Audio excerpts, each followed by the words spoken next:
10 life lessons. As we go through these, and you have this in your hand now, I'm going to ask you to please just check off how many of these you personally can attest to or relate to from your own experiences. Then at the end, I'm going to ask you to share their results with us. Okay? 1, you can't find what you want if you don't know what you're looking for. 2, most people can tell you with great ease, emotion, and accuracy in retrospect what they didn't like about their last boss, employee, or unfortunately their last significant other. They can typically do this way more effectively and efficiently in retrospect than they can in advance.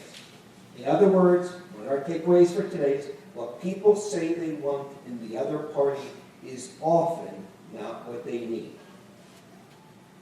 3, people may act one way during the interview, but after they move in with you at work or at home, they'll revert back to being themselves. And since I talked about being evidence-based, the data show, Gallup has reported that national dissatisfaction rates of people in the workplace is somewhere between 60 and 80%.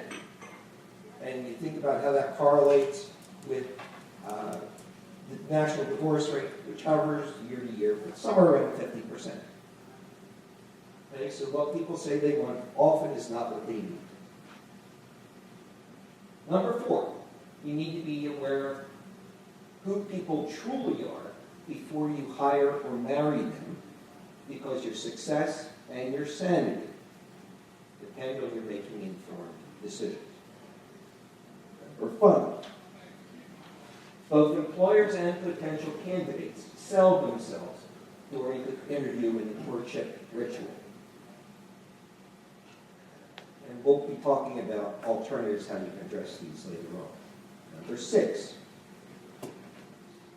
experience shows that people don't change themselves to fit their jobs. Rather, they try to change the other parties around and their jobs around to suit their own personal behavioral preferences. Number 7, the higher up you look in any organization, the less important one's technical knowledge becomes.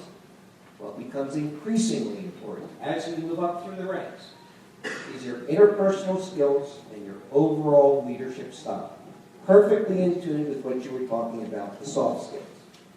Whereas many senior executives have told us that they learned the hard way, I can teach them many of the finer technical aspects of their job, but I can't teach them their personalities. I see some people shaking their heads. Number 8, the best performers in any profession, across any industry, typically love what they do, and they demonstrate passion in the course of their work. It's not a job to them. It's not something they get paid to do, but it's an adventure to be lived and loved. It's a calling. It's something that they can't not do and do consistently well. Number 9 is the best and safest for hiring and or dating decisions are truly informed decisions. And last, successful leaders have learned that when they hire in haste, they can repent at leisure. Okay? As promised, quick show of hands. How many of us can identify with 5 or less of these? 5 or less? Okay. How about 6? Okay, 6. A couple people saying 6. How about 7? Okay. Bottom up there. 8. Come on, hey, okay. A few there. How about 9? There we go. Thank you. Okay. Any 10s? Thank you very much. The reason why I asked you these questions is that to demonstrate the importance of making truly informed decisions along those dimensions that are going to matter most to your mutual success. It's got to be good for you, and it's got to be good for them. It's got to be good both ways, else it's not going to last. And It only illustrates the importance of being very careful in making critical hiring decisions about these people who we surround ourselves with every day, because we actually tend to spend more time with them than our own families. All right? And it's our career success and our sanity that depend on it. We know for sure, if we look at the Baldrige Journey Organization's national recipients, and just top-performing organizations around the country, that the best, the most successful leaders are very deliberate in who they surround themselves with, and they don't settle for the luck of the draw. They deliberately surround themselves with the best people they can, who are complements, but not clones to themselves.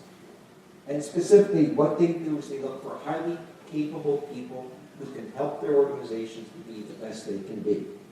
They refuse to settle for the luck of the draw.